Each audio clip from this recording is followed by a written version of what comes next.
ঘরে থাকুন, সুস্থ থাকুন, নিরাপদে থাকুন। নিয়মিত সাবান পানি দিয়ে 2 হাত ভালোভাবে পরিষ্কার করেই করোনা ভাইরাস থেকে নিরাপদে থাকুন।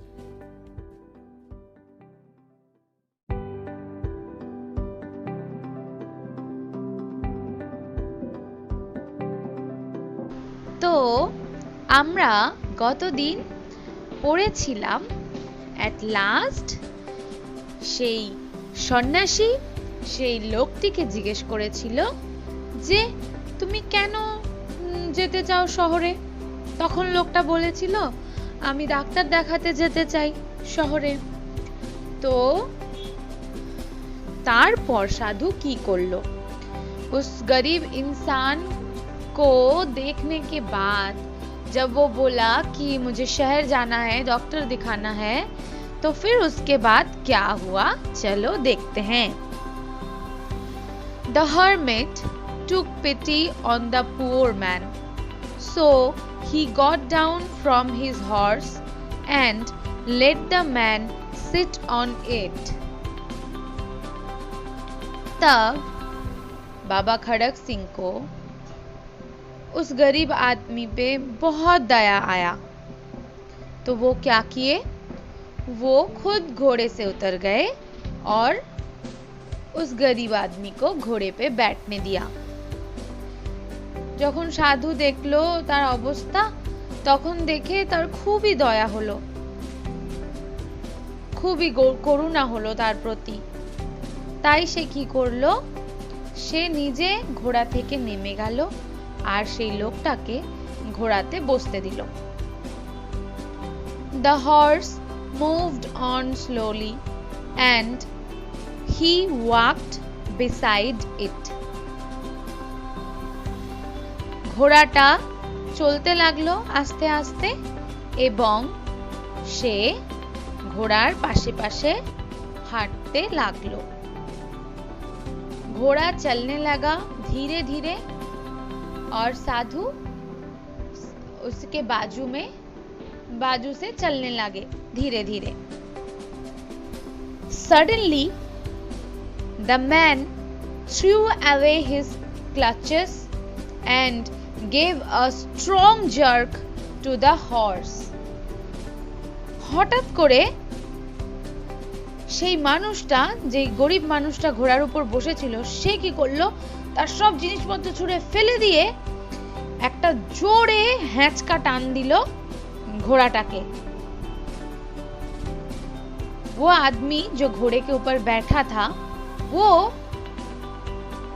एकदम से सब कुछ फेंक दिया और बहुत एक जोर का झटका दिया घोड़े को। It began to gallop at a great speed. ঘোড়াটা খুব জোরে খুব দ্রুত গতিতে দৌড়াতে লাগলো। वो घोड़ा सरपट दौड़ने लगा, बहुत जोर से दौड़ने लगा। The hermit stood stunned.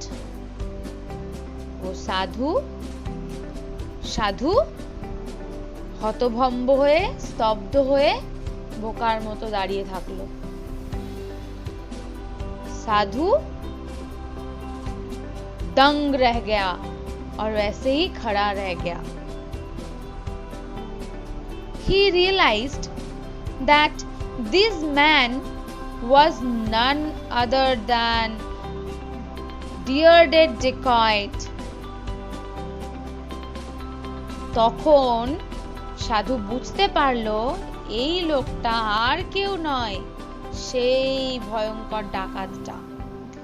तब उनको समझ में आया कि ये बंदा और कोई नहीं है, वही डाकू है। He tried to stop the dacoit by calling him from behind. সে তখন সেই ডাকাতটাকে দাঁড় করাতে চেষ্টা করলো, বারবার তাকে ডাকতে লাগলো পিছন থেকে। वो डाकू को रोकने की कोशिश किए, वो पीछे से बहुत बार उसको बुलाया। Just listen to me, for once, he said. একবার আমার কথা শুনুন, সে বলল। एक बार मेरी बात सुनिए, उन्होंने बोला। But the dacoit replied, ask whatever you want to, but never ask me for this horse, said he. তো সেই ডাকাত তখন বলল, কিন্তু ডাকাত তাকে রিপ্লাই করলো, মানে তাকে বলল, তোমার যা ইচ্ছা তুমি চাও, কিন্তু এই ঘোড়া তুমি আমার কাছে চেও না, এই বলে দিলাম। तुम्हें जो मांगना है तुम मांगो, वो बोला। हाँ, तुम्हें जो मांगना है तुम मांगो, लेकिन ये घोड़ा मत मांगना, मैं बोल रहा हूं। Without finding any way, the hermit called the horse by its name and asked to return. আর কোনো পথ না পেয়ে তখন সেই সাধু তার ঘোড়াটার নাম ধরে তাকে ডাকলো আর বলল, ফিরে এসো। और कोई उपाय ना देखते हुए उन्होंने अपने घोड़े को उसके नाम से पुकारा और बोला, वापस आओ, लौटने के लिए बोला। The horse was so trained that it at once stopped and returned back to the hermit. ঘোড়াটা খুবই পালিত, মানে পোষমানা এবং খুবই উচ্চ প্রশিক্ষিত ছিল। সে একবারেই থেমে গেল এবং সেই সন্ন্যাসীর কাছে ফিরে আসলো। वो घोड़ा बहुत ही उच्च प्रशिक्षित था। एक ही बार में वो रुक गया और वापस आ गया साधु के पास। I won't ask you to return my horse, said the hermit. আমি তোমাকে ঘোড়া আমাকে ফেরত দেওয়ার কথা বলবো না, সন্ন্যাসী বললেন। मैं तुमसे घोड़ा वापस नहीं मांगूंगा, साधु ने बोला। But I have one request, किंतु আমার একটা অনুরোধ আছে। लेकिन मेरा एक निवेदन है। Never tell anyone about this incident. কখনো কাউকে এই ঘটনার ব্যাপারে কিন্তু বলো না। पर कभी किसी को आज के इस घटना के बारे में मत बोलना। Otherwise, people would stop helping others. তাহলে এক মানুষ আর এক মানুষকে কখনোই আর উপকার করবে না। अगर तुम ये बोल दोगे तो एक इंसान दूसरे इंसान की मदद कभी नहीं करेगा।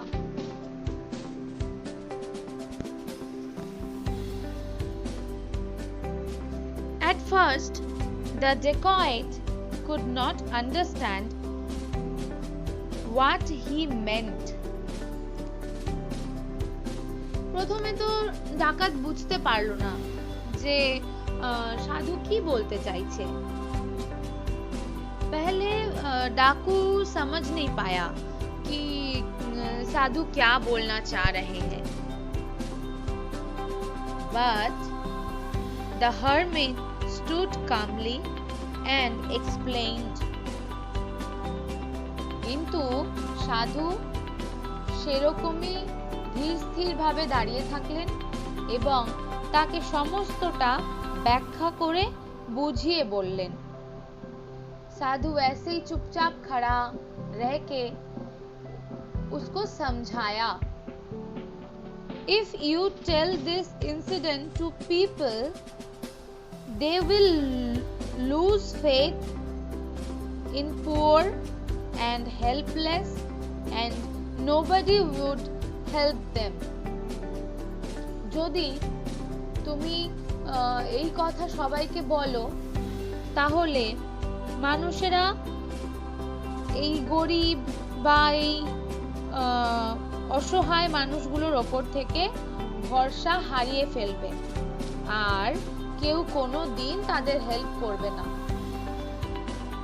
अगर तुम इस घटना के बारे में किसी से बोलोगे तो क्या होगा कि जो दूसरे इंसान है उन सबको, गरीब, अपाहिज, इन सब लोगों से भरोसा उठ जाएगा।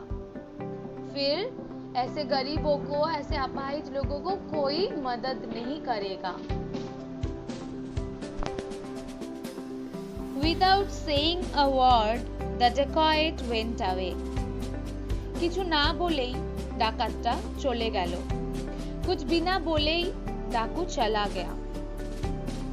But the hermit's word echoed in his ear. But the hermit's words echoed in his ears. কিন্তু সেই সাধুর বলা কথাগুলো তার কানের মধ্যে বাজতে থাকলো, তার কানের মধ্যে প্রতিধ্বনিত হতে থাকলো। लेकिन साधु का बोला हुआ सब बातें उसके कानों में गूंजती रही, पूरी रात उसके कानों में गूंजती रही।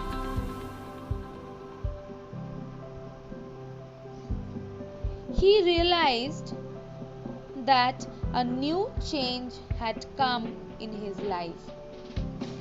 সে বুঝতে পারলো একটা নতুন পরিবর্তন হয়েছে তার জীবনে। उसको पता चला, उसको समझ में आया कि एक नया परिवर्तन हुआ है उसके जीवन में। At midnight he came back with the horse. মাঝরাতে সে সেই ঘোড়াটাকে নিয়ে ফিরে এলো। आधी रात को वो घोड़े को लेके लौट आया। There was nobody to keep a watch tonight. आज সেখানে কোনো পাহারাদার বা কেউ আর নজর রেখে বসে ছিল না। आज वहाँ पे कोई अपना नजर टिकाए नहीं बैठा हुआ था, कोई पहरादार आज वहाँ पे नहीं था। For the horse had gone. क्योंकि वो घोड़ा तो चला गया था, तो चोरी हो गया था। কারণ কি ঘোড়াটা তো চলে গেছিল, ঘোড়াটাকে তো ডাকাত নিয়ে চলে গেছিল, তাই আজ আর সাধু সেখানে আর পাহারা দিচ্ছিল না। He tied the horse in its place and wept bitterly. সে ঘোড়াটা যেখানে থাকতো সেখানে ঘোড়াটাকে বেঁধে দিল আর কান্নায় ভেঙে পড়লো, প্রচুর কাঁদলো, অনেক কাঁদলো। वो उसने क्या किया, जहाँ पे घोड़ा रहता था वहीं पे उसको बांध दिया और कूट कूट के रोया, बहुत रोया।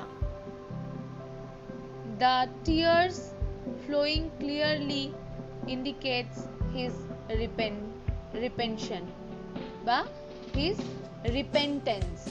Repentance মানে হলো অনুশোচনা বা হিন্দিতে বলা হয় পশ্চাতাপ। The tears flowing clearly indicated his repentance. Okay, the tears flowing clearly indicated his repentance. তার কান্না থেকে, তার অঝরে ঝরে পড়া কান্না থেকে, তার চোখের জল থেকে পরিষ্কার হয়ে যাচ্ছিল যে সে প্রচুর অনুতাপ করছে, সে অনুশোচনা করছে, তার খুবই খারাপ লাগছে। उसके आंसू से ये साबित हो रहा था कि वो बहुत पश्चाताप कर रहा था। He was really very sad, মানে ওর খুবই দুঃখ হচ্ছিল, ঠিক আছে। He gave up everything and become a disciple of the great hermit. সে অবশেষে তার সব কিছু ছেড়ে দিল, তার সব কিছু ছেড়ে ছুড়ে সে সেই মহান সাধুর বাবা খড়ক সিং এর শিষ্য হয়ে গেল। सब कुछ छोड़ छाड़ के वो बाबा खड़क सिंह, जो कि बहुत ही महान एक सन्यासी थे, साधु थे, उनका शिष्य बन गया। So this was the story বাবা খড়ক সিং। তো এটাই ছিল আমাদের গল্প बाबा खड़क सिंह। So हमारा स्टोरी आज खत्म हो गया बाबा खड़क सिंह। तुम सबको समझ में आया? তোমরা সবাই বুঝেছো? তোমরা কিন্তু স্টোরিটা পড়বে। আর নেক্সট ক্লাসে তোমরা আগে সবটা পড়ো, তারপর যদি কোনো কিছুর মানে বুঝতে না পারো তাহলে আমি নেক্সট क्लासे मानेगुलो बोले देबो। तुम लोग स्टोरी अच्छे से पढ़ना और अगर कुछ समझ में ना आए तो मुझसे पूछना और